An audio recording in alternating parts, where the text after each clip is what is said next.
So again, exponential and logarithmic equations. The definition of an exponential equation: any equation that contains the form b to the cx power, such as a equals b to the cx, where the exponent includes a variable, is an exponential equation. So an equation with a variable exponent. We're going to focus on two types of exponential equations in this lesson. The first type is where the equations where both sides can be rewritten with a common base.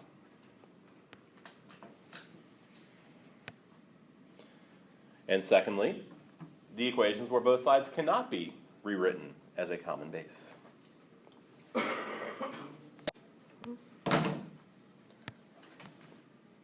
Take a look at example 1. Solving an exponential equation with a common base. 2 to the x equals 8. One way that we have to solve exponential equations is rewrite both sides with the same base. So what we want to do with this is we're going to rewrite the right side as a power of 2. Why 2? Because that's what the left side is. 2 to the x equals 8. We're going to rewrite the right side as 2 to the third. Pardon this interruption. At this time, the students attending the... Second step, set the exponents equal to each other. If 2 to the x is to equal 2 to the third, since they're both in bases of 2, the only way they can also be equal is if the exponents are equal. We have successfully solved problem 1.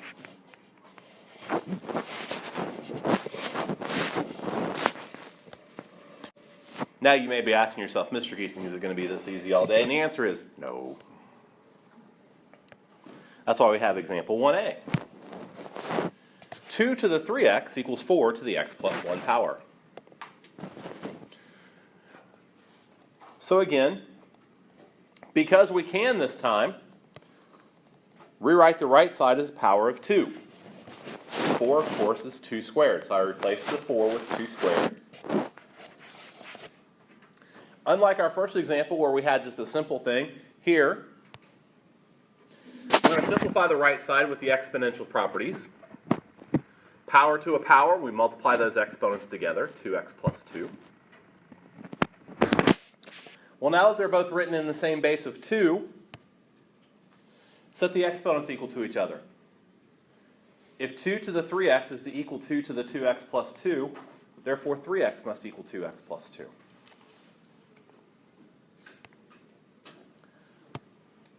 Unlike our last problem, we do have to do a little work here. Solve for x.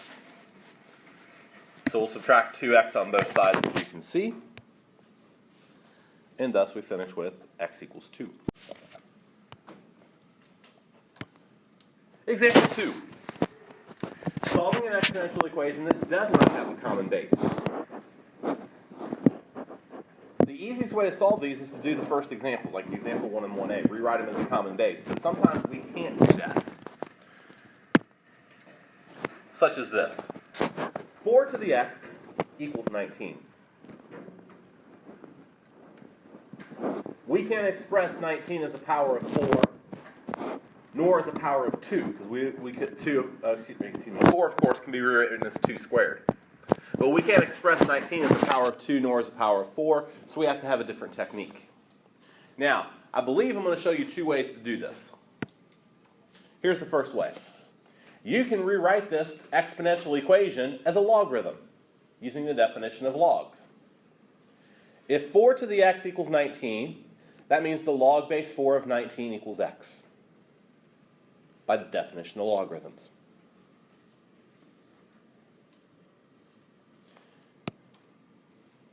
Then, use your change of base formula. The log base 4 of 19, we evaluate that by doing the log 19 divided by the log of 4. Step 3, use your calculators. Log of 19 divided by the log of 4, rounded to the nearest 10,000th, which is what we most often use in logarithms, 2 and 124 thousandths.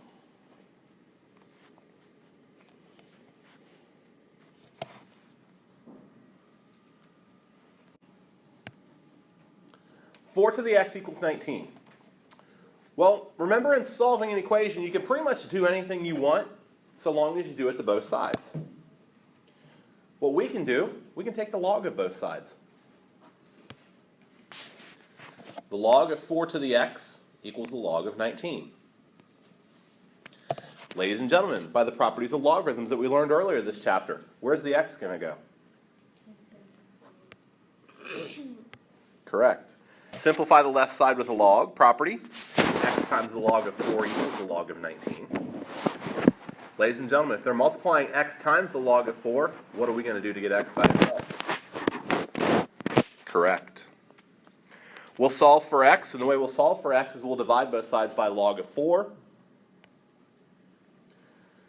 Use your calculator, because I believe you'll notice at the same time, on the left side with change of base, we have log 19 divided by log of 4. On the right side, solving for x, we get log 19 divided by log of 4. So you can do it. Take a look at example 2a. 25 to the 2x plus 1 equals 144. Now, while you can rewrite both sides as a base, 25, of course, is 5 squared, 144 is 12 squared. Unfortunately, those bases are not the same. So therefore, we can't do it by just rewriting both sides. We have to use the second technique. So again, I did it both ways. Rewrite as a log. The log base 25 of 144 equals 2x plus 1. Use your change of base formula on the left side, log of 144 divided by the log of 25. Calculate. That becomes 1.5440. And then we're just simply solving for x. But it's a linear equation, so therefore we have to solve it with linear techniques. So we'll take away 1. Then we'll divide both sides by 2. And thus we get a final answer of 0.2720. I'm a little bit confused, and I know I should know this, but... So again, the other way, you can log both sides.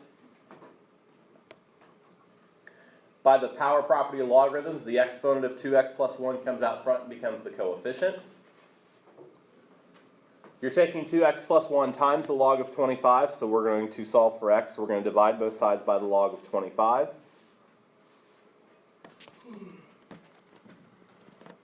Leaving the left side as 2x plus 1, the right side comes back to that very same 1.5440. And then again, we're just solving it from there.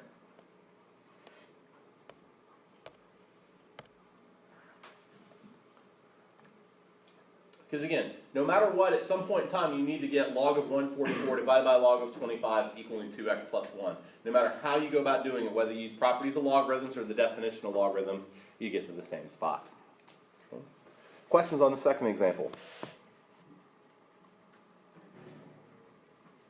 Okay. Example 2b. Sometimes you need to do some work before you do this step. So in this example, 5 minus 3 to the x equals negative 40. You need to isolate the term with the exponent.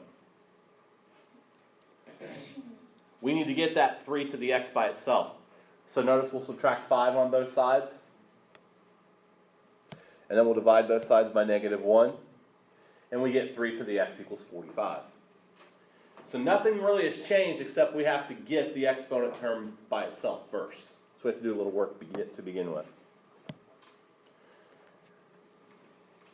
You can also use the definition of logs. I think I just did this one way. Log both sides. Power property of logarithm brings the x down to the front. Solve for x, so divide both sides by the log of 3. And you get 3.4650. So the only new technique on example 2b is solving logarithmic equations. What do you think a logarithm equation is going to be, guys? An equation that has logarithms in it? Yes. An equation that involves one or more logarithms involving a variable. Just like with exponentials, there's two types we're going to show you today. Equations that have single logarithms in them, and equations that contain more than one logarithm. So those are our two examples. Example 3. Solving a single logarithmic equation, such as the log of 3x plus 1 equals 2. What you want to do with this is you want to rewrite this in exponential form using the definition of logarithms. So log of 3x plus 1 equals 2 becomes 10 to the second equals 3x plus 1. Don't forget, logarithms without a base are understood base 10. They're the common logarithms. So 10 to the second equals 3x plus 1. Solve for x. So we'll square the 10 to get 100. It's a linear equation, so we're going to subtract the 1. 99 equals 3x. We'll then divide by 3. And we discover that x equals 33. Well, if you like 3, I don't know why I skipped from 3a to... I'm going to show you 3b in two ways. You guys pick the way you like the best. 2 times the log of x plus 1 equals 5. So, you want to condense this to a single logarithm, a simple single logarithm, so I use the power property of logs, and that, that coefficient of 2 becomes the exponent. Change it from its logarithmic form to its exponential equivalent. 10 to the 5th equals x plus 1 squared. 10 to the 5th, of course, is 100,000. Ladies and gentlemen, how do we unsquare something? Now, unfortunately, when I was writing this, I don't have a square root symbol. So what could I do instead of a square root? What is the equivalent rational exponent to a square root? 1/2. Very good. Take the square root. I raised it to the 1/2 power. It's the same thing. I just couldn't write square root on my thing, but I could write 1/2 power. The square root of 100,000 is 316.2278 equals x plus 1, because the square root of the squared is just that. I'm going to take 1 away from both sides to get x by itself. And my answer becomes 315.2278. Again, there's two ways to do this.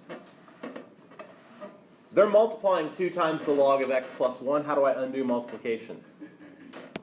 Correct. I can isolate my log by dividing both sides by 2. And get the log of x plus 1 equals 2.5. Step 2 is still the same. I want to rewrite that in exponential form. 10 to the 2.5 power equals x plus 1. With my calculator, I take 10 to the 2.5 power because my calculator does decimal powers. And notice I get that very same 316.2278. Then I'll take away 1 on both sides. And this time it will equal x and not 1. 2 ways to go about doing it. You pick the way that you like the best.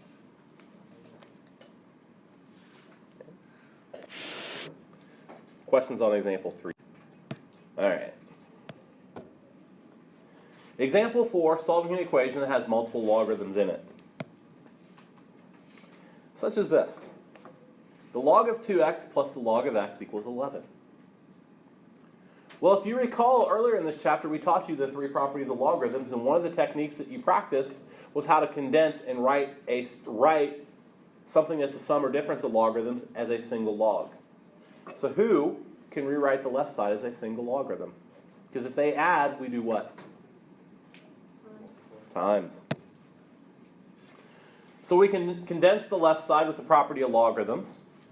The log of 2x plus the log of x, that becomes the log of 2x squared, or 2x times x, which is 2x squared. Now that you're back to a single logarithm, it's just like example 3 and 3b. Put it in exponential form. 10 to the 11th power equals 2x squared.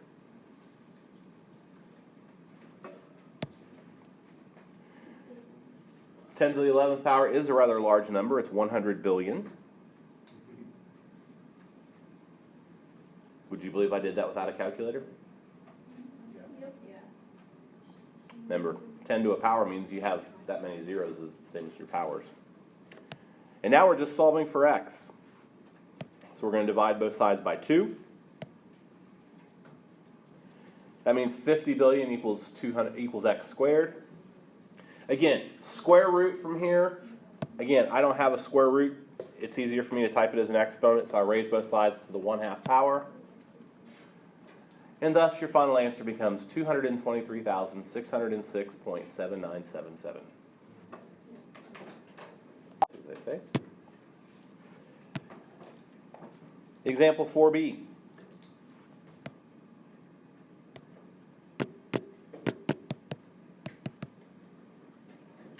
Oops. Everybody get that?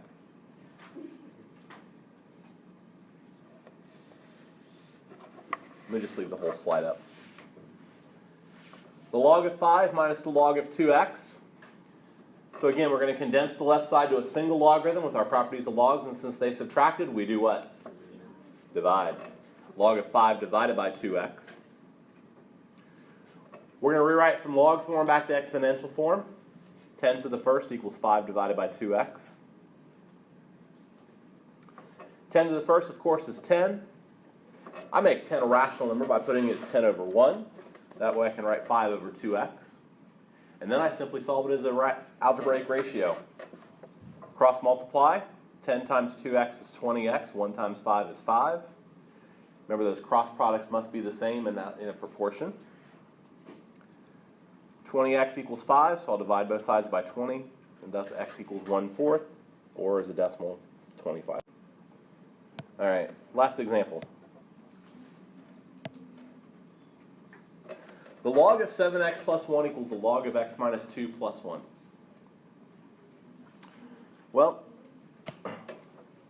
what you have to do first is you have to get the logs on the same side. So we're going to subtract the log of x minus 2 off of both sides.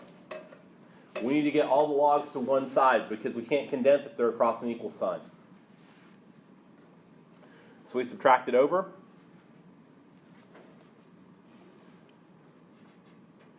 On the right side, we just get 1 because the logs cancel out. They subtracted these logs. How do we condense them? When they subtract, we divide. Combined with log properties, log of 7x plus 1 divided by x minus 2.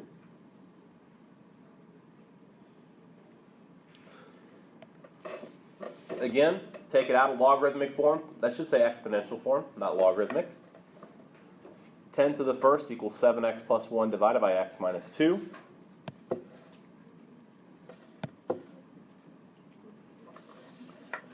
So again, I'm going to 10 to the first is 10, so I'll make it 10 over 1. I'll turn it into a proportion once again.